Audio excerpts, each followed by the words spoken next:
ಮಗನ ಅನ್ನಪ್ರಾಶನ ದಿನದಂದು ತಂದೆ ನೇಣು ಬಿಗಿದು ಆತ್ಮಹತ್ಯೆ ಮಾಡಿಕೊಂಡಿರುವಂತಹ ಘಟನೆ ಕೇರಳದ ತಿರುವನಂತಪುರಂ ಜಿಲ್ಲೆಯಲ್ಲಿ ನಡೆದಿದೆ. 35 ವರ್ಷದ ನಿವಾಸಿ ಅಮಲ್ ಕೃಷ್ಣ ಆತ್ಮಹತ್ಯೆಗೆ ಶರಣಾಗಿರುವಂತಹ ವ್ಯಕ್ತಿ.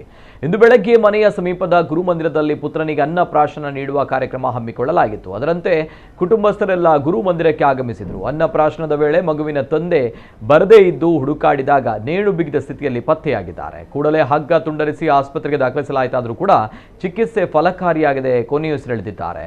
ವಿಪರೀತ ಸಾಲದಿಂದಾಗಿ ಆತ್ಮಹತ್ಯೆ ಮಾಡಿಕೊಳ್ಳುತ್ತಿರುವುದಾಗಿ ಅಮಲ್ ಕೃಷ್ಣ ಬರೆದ ಡೆತ್ ನೋಟ್ ಪತ್ತೆಯಾಗಿದೆ ಎಂದು ತಿಳಿದು ಬಂದಿದೆ.